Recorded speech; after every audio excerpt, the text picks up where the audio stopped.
Hello, this is Kathy from the Daily Marker. How are you today?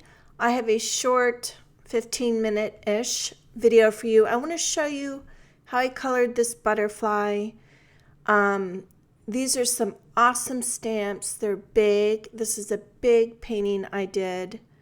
I drew the vase, I stamped the butterflies on it, and then I used the same butterflies in this background. So I want to show you how I did this butterfly here. And this video is 47 minutes. So these kind of projects take a lot of time. I might have spent, 10, 15 hours on the flower, probably close to 15. I don't know. So anyways, we're doing the butterfly here. I'm putting down, my water's a little dirty, that never bothers me, and I'm just putting down a layer of water first. These watercolors are Daniel Smith. They're from one of Lydia's split groups. And now I'm just dropping some of the yellow in there, kind of any which way. I'm not worrying about it.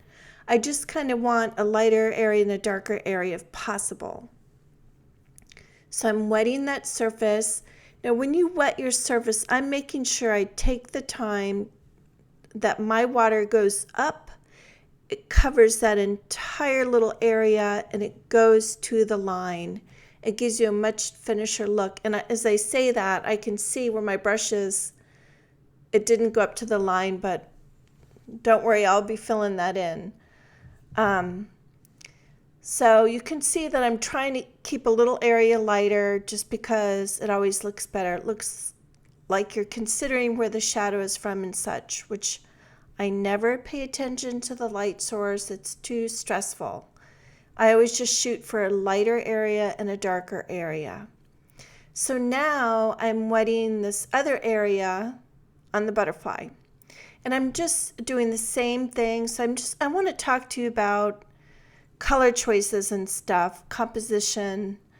So I have my 16th 30-day coloring challenge coming up July 30th. So we'll be doing lots of coloring.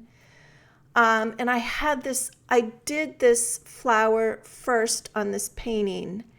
And I want it to be the predominant part of the painting.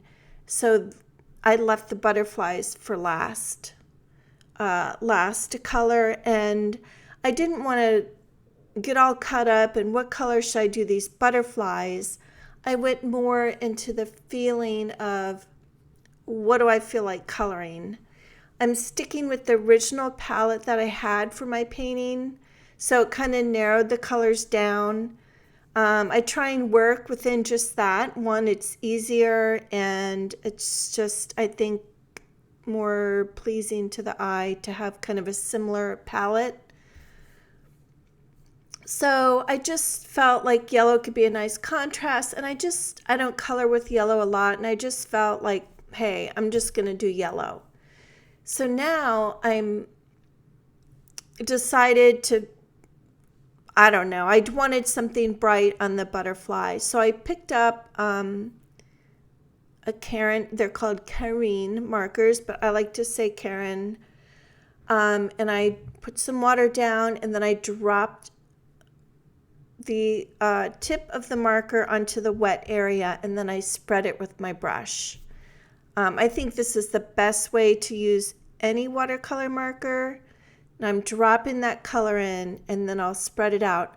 Now I take my brush and I remove some of that color, so I'm not just washing it with all the same color. So when you see my brush leave the page, I'm like drying it off because I want, again, a lighter area and a darker area.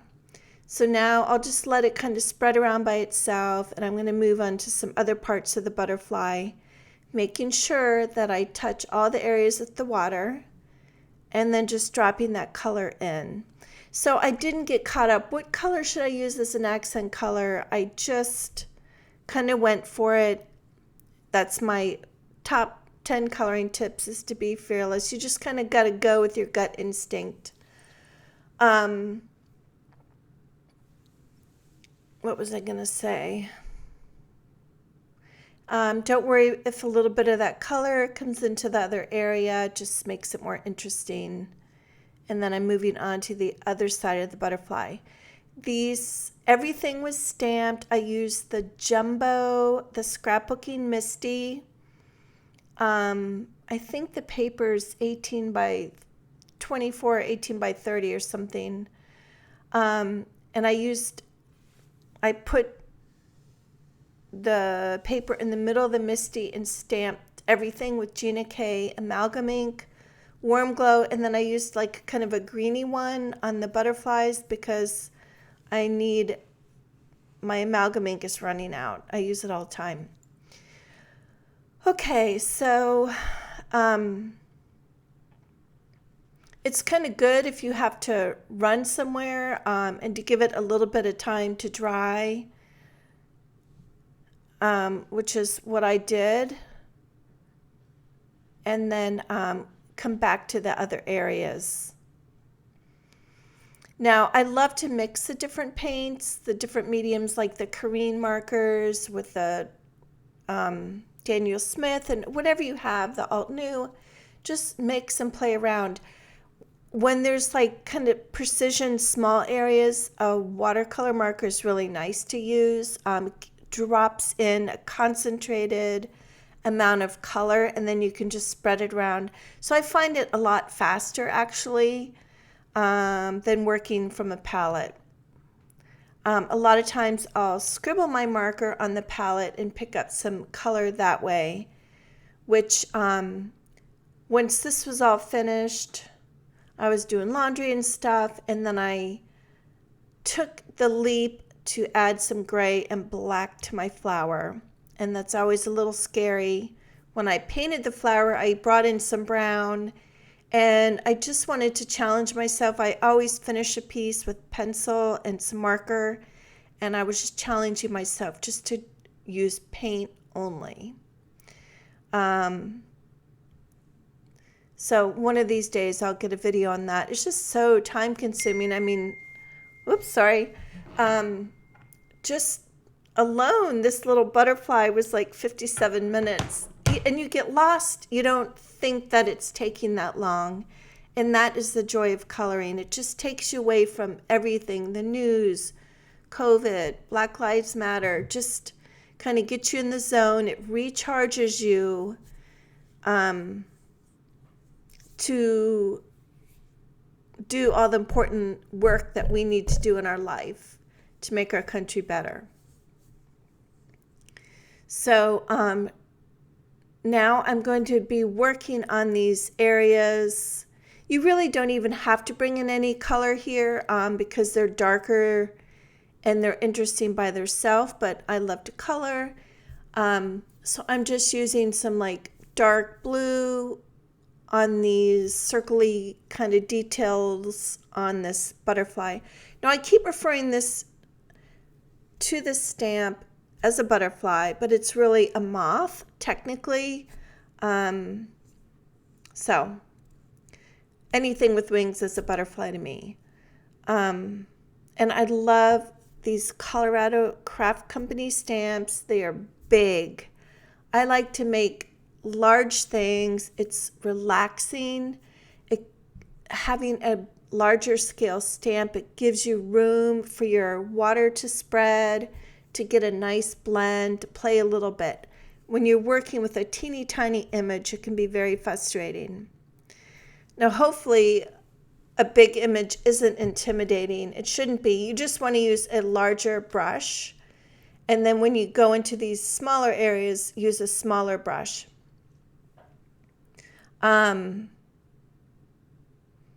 So I'm just finishing these up. And if you're new to the 30-day coloring challenge, it starts, I think it's next Wednesday, July 1st. Excuse me. And you can color anything during the coloring challenge. I mean, sneakers, rocks, I've done it all. Of course, stamped images are my favorite. I like to doodle and paint. You can use any medium, pencils, just ink. Inking a stamp is coloring as well. Anything, my mantra is to carve out like 10 minutes a day try and find some of that you time. It's so important. Self-care is so important, especially now. And if you just can't, that's okay. Do it the next day or whenever it works for you. You don't need to keep count. You just do it when you can, and just get lost in the joy of coloring.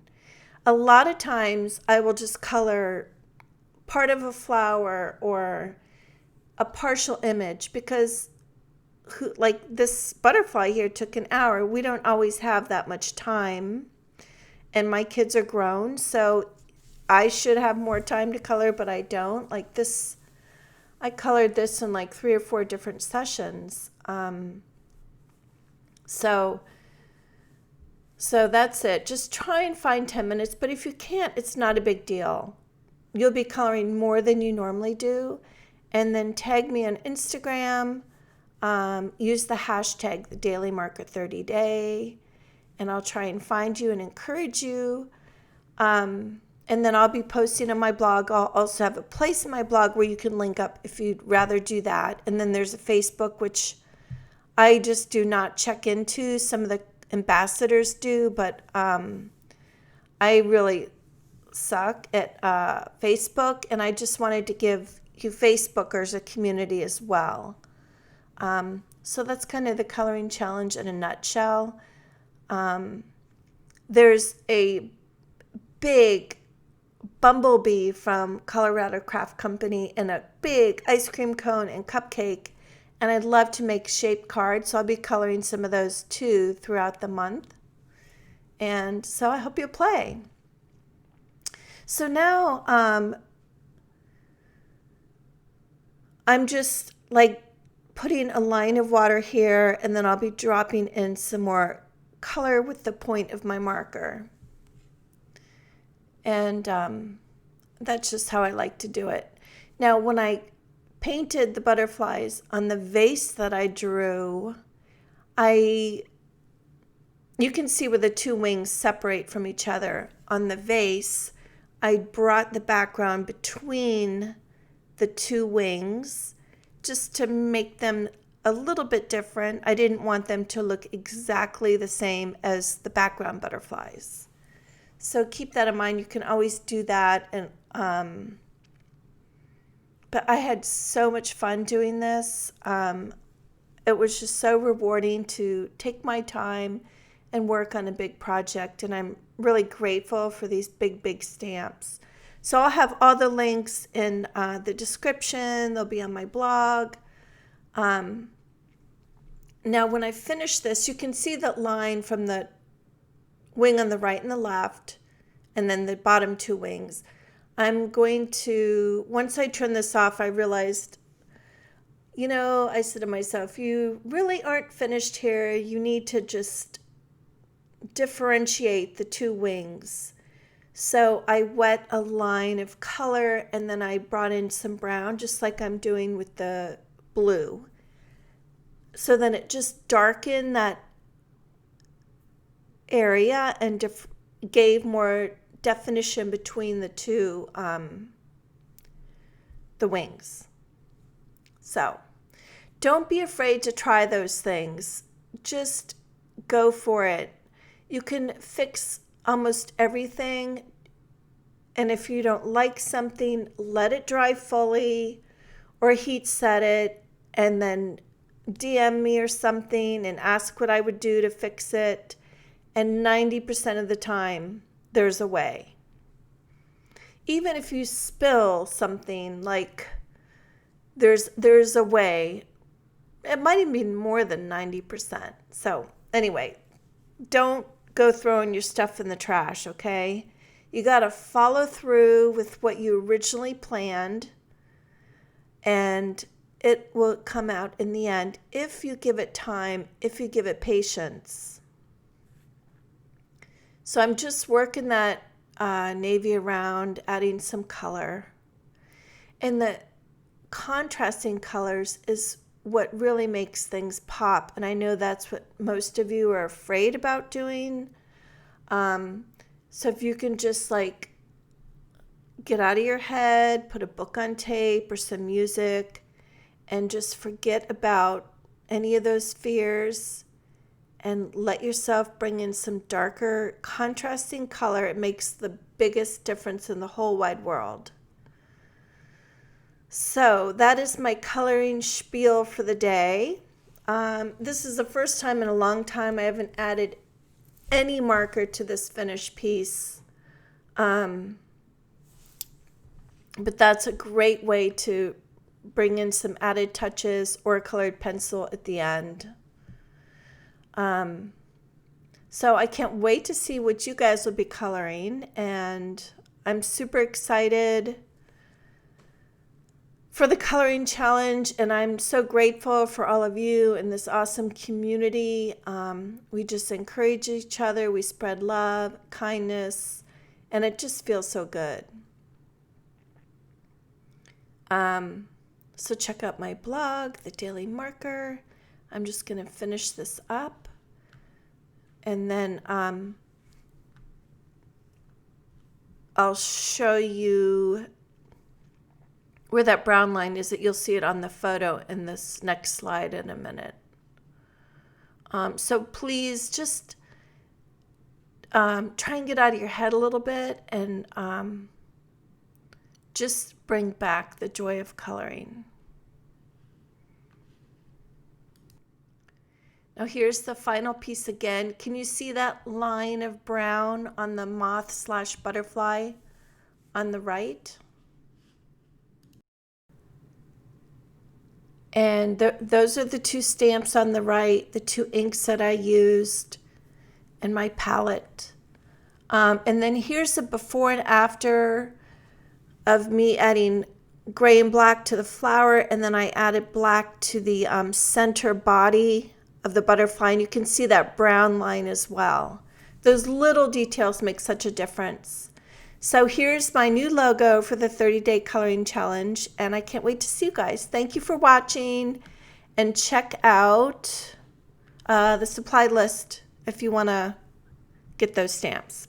Have a great day.